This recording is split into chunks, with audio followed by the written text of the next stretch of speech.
Il y a des films qui roulent comme une Cadillac sur Sunset Boulevard. Et puis il y a ceux qui te chuchotent à l'oreille pendant que tu nettoies ton calibre. Des bobines discrètes, pas bien bavardes, mais qui cachent plus de secrets qu'un dossier du FBI.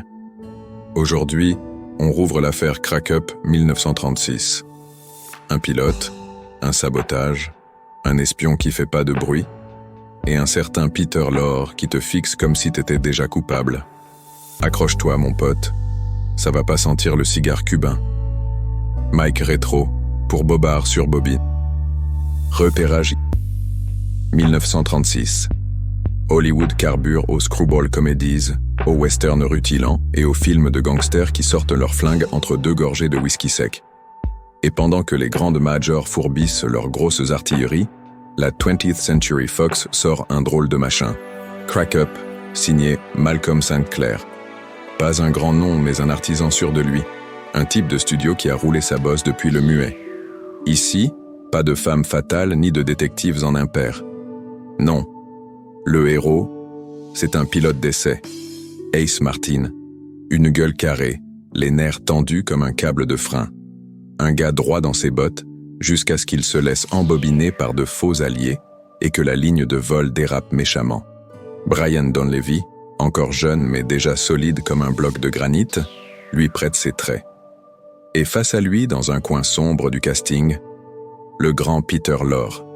Petit, inquiétant, mutique parfois, toujours en avance d'un regard. Il joue le colonel Gimpy, un espion aussi lisse qu'un rasoir fraîchement aiguisé. Le décor? Une base aérienne, des plans d'avion ultra secrets, une intrigue de trahison et de sabotage. Pas du film noir, non. Du thriller d'espionnage pur jus, en mode série B bien ficelé, tendu comme un câble de gouverne. Une ambiance pré-Seconde Guerre mondiale, où les ennemis ne parlent pas encore allemand, mais où la paranoïa commence à infuser. Produit par la Fox, tourné en noir et blanc, et durant à peine 65 minutes, Crack Up ne fait pas de détour. C'est une course contre la montre, une plongée dans l'ombre à 300 à l'heure. Un film taillé pour l'efficacité, pas pour la poésie. Mais justement, c'est ce qui le rend fascinant. Ce n'est pas un film qu'on admire, c'est un film qu'on surveille. Comme un filature, un pilote qui décroche, un espion qui glisse dans l'ombre, un crash qui cache un complot. T'as l'impression d'être dans un roman à 10 ans. Et pourtant, chaque minute claque comme une vérité qu'on aurait voulu garder au fond du hangar. Le plan de vol, entre ciel, métal et mensonge. Ace Martin, Brian Donlevy, pilote d'essai chez Amalgamated Aircraft, est soupçonné d'avoir volontairement saboté un prototype de bombardier. Résultat, le crash d'un appareil ultra secret. Mais derrière ce qu'on veut faire passer pour une erreur humaine, se cache un réseau d'espionnage bien huilé, où les faux semblants font office de passeport. Au centre de l'affaire, des plans d'avion, convoités par une puissance étrangère non identifiée, et un certain Baron Tagger, alias Colonel Gimpy, figure sinistre incarnée par Peter Lorre, qui tire les ficelles comme un prestidigitateur cynique. L'enquête avance à coups de confrontation, de manœuvres de diversion et de retournements secs comme des coups de volant. Le tout à la cadence rapide d'un film de série B qui n'a pas le temps de s'apitoyer. Une trame d'espionnage à la veille du fracas mondial. Crack Up, sorti en 1936, flotte dans une époque troublée. On est entre deux guerres, et déjà les studios américains commencent à injecter dans leur fiction les premières angoisses de ce qui s'en vient. Ici, pas de nazis affichés, pas de drapeaux ennemis, mais une menace sourde, une infiltration anonyme, comme un murmure dans le métal d'un fuselage. Les espions sont bien habillés, polis, parfois même charmants. C'est toute la force du scénario, montrer que le danger ne vient pas du hurlement mais du sourire. Lorre excelle là-dedans, avec sa voix doucereuse et ses regards fuyants. Il incarne un ennemi invisible, infiltré, presque corporate. Et Ace, notre héros, n'est pas un justicier à cap. C'est un type ordinaire, doué, loyal, mais faillible. C'est parce qu'il est humain qu'il est manipulable. C'est parce qu'il fait confiance qu'il tombe dans le piège. Thème secondaire, loyauté, trahison, rédemption. Au-delà de l'espionnage, Crack Up parle surtout d'intégrité. Ace est un homme tiraillé entre ses convictions et ses erreurs. Il a fricoté avec les mauvaises personnes, pas par malice, mais par naïveté. Et maintenant, il tente de se racheter, de laver son honneur, de sauver ce qui peut l'être. La loyauté devient le moteur. Celle entre collègues, entre anciens camarades de l'armée, entre amoureux aussi. Car au cœur de cette machination, il y a aussi une histoire d'attachement discret entre Ace et Ruth Franklin, jouée par Ellen Wood, la secrétaire de l'ingénieur-chef, qui ne croit jamais à sa culpabilité. Elle, c'est le contrepoids. Elle le pousse à se battre, à ne pas fuir. Et il y a ce moment où elle lui dit, simple mais percutant, « Tu peux leur prouver que t'as pas trahi, mais à quoi ça sert si tu ne te pardonnes pas à toi-même » Une ligne presque noyée dans le rythme rapide du film. Interrogatoire. Il y a des acteurs qui récitent, et il y a ceux qui transpirent la vérité comme un flic après 3 jours sans sommeil. Dans Crack Up, il y a un peu des deux, et une bête de scène venue d'Europe de l'Est qui bouffe l'écran à chaque apparition. Brian Donlevy, solide, carré, mais un brin trop propre. Brian Donlevy campe Ace Martin avec la robustesse d'un taulier de hangar militaire. Pas de minauderie, pas de pathos, c'est du brut de décoffrage. Il joue l'homme en guerre contre lui-même, avec un mélange de droiture et d'entêtement. Sa diction est sèche, parfois mécanique, mais c'est ce qu'il faut pour un gars dont la vie tient dans le claquement d'un tableau de bord. Il est crédible, mais sans génie. Ce n'est pas un acteur qui transcende son rôle. C'est un acteur qui le tient comme on tient un manche à balai dans une rafale. Efficace, mais sans vertige. Son meilleur moment reste ce face-à-face avec Gimpy, où il balance « On peut trahir par lâcheté ou par cupidité. Moi, j'ai trahi par confiance. C'est peut-être pire. » On sent poindre la fêlure, la honte rentrer. Et c'est dans ce repli qu'il touche juste. Peter Lorre, le vrai pilote du récit. Mais la vraie vedette, celle qui fait frémir même quand elle bouge pas un cil, c'est Peter Lorre. Ce type a une gueule de cafard blessé, une voix de chat mourant et une présence magnétique. En Colonel Gimpy, il incarne l'ennemi invisible, le traître affable, le serpent en costume bien repassé. Chaque phrase qu'il prononce semble peser une tonne, chaque sourire masque une menace. Il n'a pas besoin de hausser le ton pour foutre le frisson. Un simple regard vers la caméra suffit à te coller au dossier. Dans une scène au hangar, face à un Donlevy tendu, il murmure « Je ne vole pas de secret, monsieur Martin. Je me contente d'acheter ce que d'autres ne savent pas protéger. » Froid, calculateur, et pourtant presque courtois. Lorre maîtrise l'ambiguïté comme un chef de guerre manipule ses pions. Les seconds rôles, pas tous logés à la même enseigne. Ellen Wood en secrétaire loyale, Ruth Franklin ne joue pas les femmes fatales. Et c'est tant mieux. Elle est sobre, honnête, et ses scènes avec Donlevy manquent parfois de tension dramatique, mais dégagent une sincérité touchante. Ce n'est pas une actrice flamboyante, mais elle offre un contrepoint apaisant dans ce monde de traîtres. Douglas Dumbrille, dans le rôle du boss suspect, fait le job avec sa rigidité habituelle. C'est un visage de bureaucrate froid, qui sent la paperasse mal digérée et la trahison institutionnelle. Pas inoubliable, mais parfaitement dans le ton. Une direction d'acteur tendue, au cordeau. Malcolm Sinclair dirige tout ce petit monde avec une efficacité presque militaire. Les scènes sont courtes, les dialogues claquent, les regards pèsent. Pas de cabotinage, pas de grandes tirades shakespeariennes. C'est du travail d'orfèvre à la lime, sans vernis. Le film fait partie de ces objets où l'économie de jeu renforce la tension. Le silence est un accessoire, le regard, une arme. Et dans ce jeu de reconstitution. Quand un film fait pas de bruit, faut tendre l'oreille. Quand il brille pas, faut mater l'ombre. Et quand il joue pas dans la cour des grands, faut vérifier s'il serait pas en train de saboter la clôture. Une mise en scène qui file droit, sans embarder. Malcolm Sinclair, c'est pas un styliste, c'est un mécanicien. Il tourne vite, propre, efficace. Et dans Crack Up, il signe une mise en scène sans gras, quasi militaire.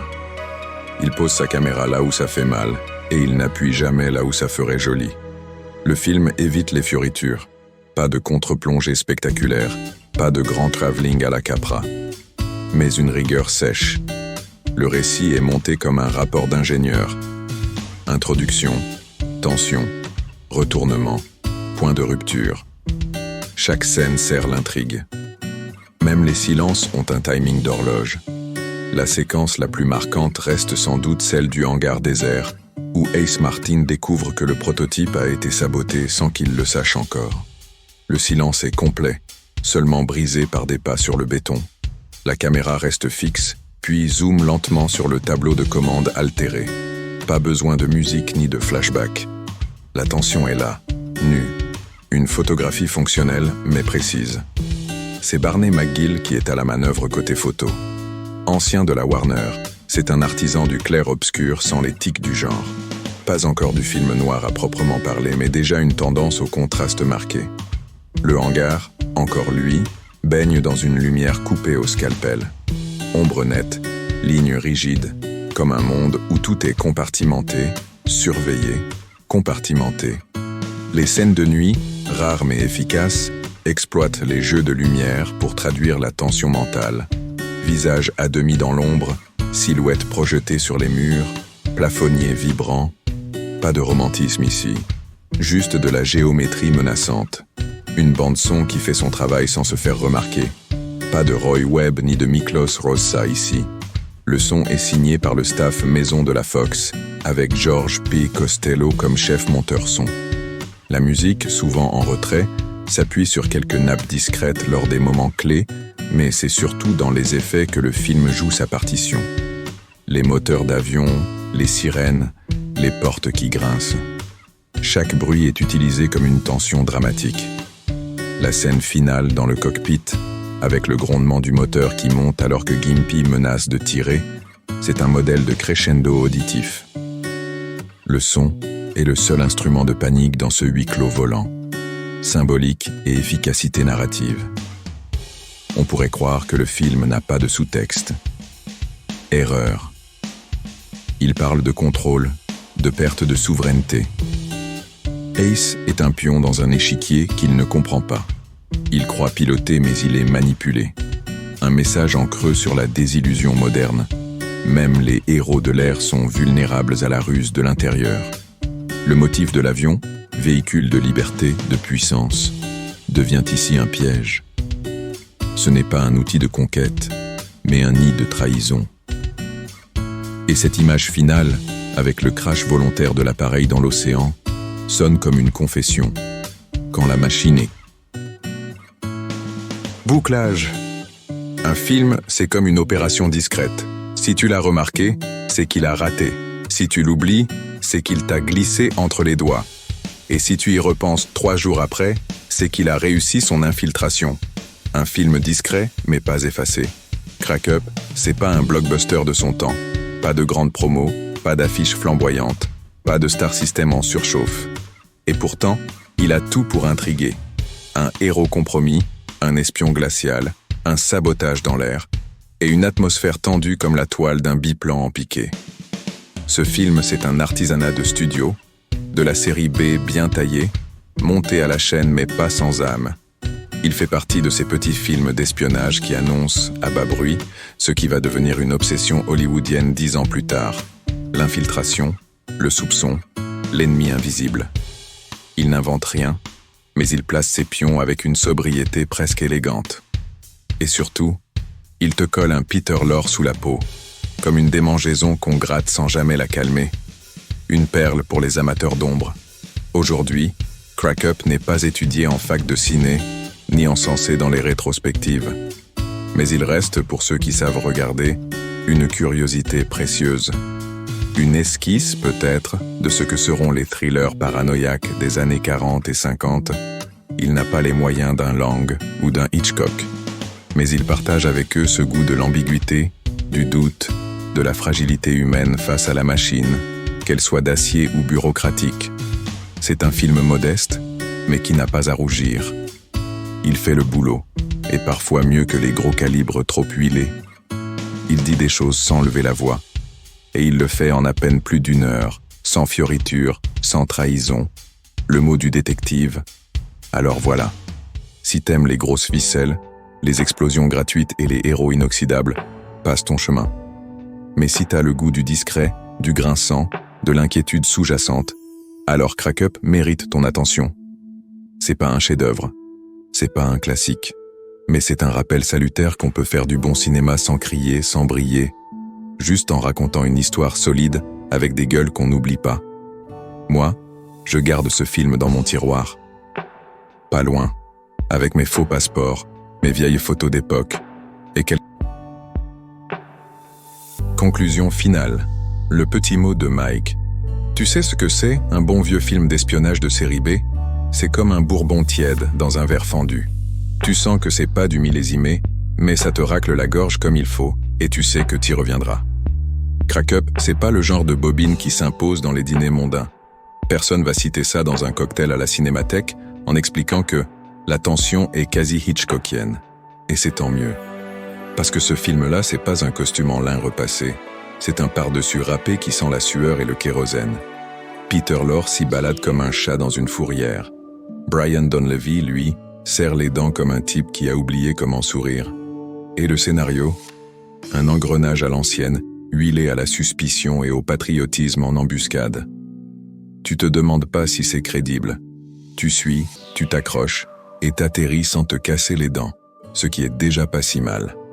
Alors ouais, Crack Up, c'est pas un chef-d'œuvre, mais c'est une bouffée d'archives, une capsule de tension sèche, un avertissement discret sur les gueules lisses et les poignées de main trop fermes. Et moi, dans mon bureau mal éclairé entre deux dossiers non classés et une bouteille qui descend toute seule, je te le dis, des films comme ça, on les revoit pas 2 fois pour le suspense. On les revoit parce qu'ils te rappellent que la trahison, c'est pas toujours un couteau dans le dos. Parfois, c'est un sourire en pleine lumière. C'était Mike Rétro, pour l'agence Bobino en faux semblant. Si ce film vous a parlé, venez jacter dans les commentaires. Et si vous l'avez pas encore vu, eh bien,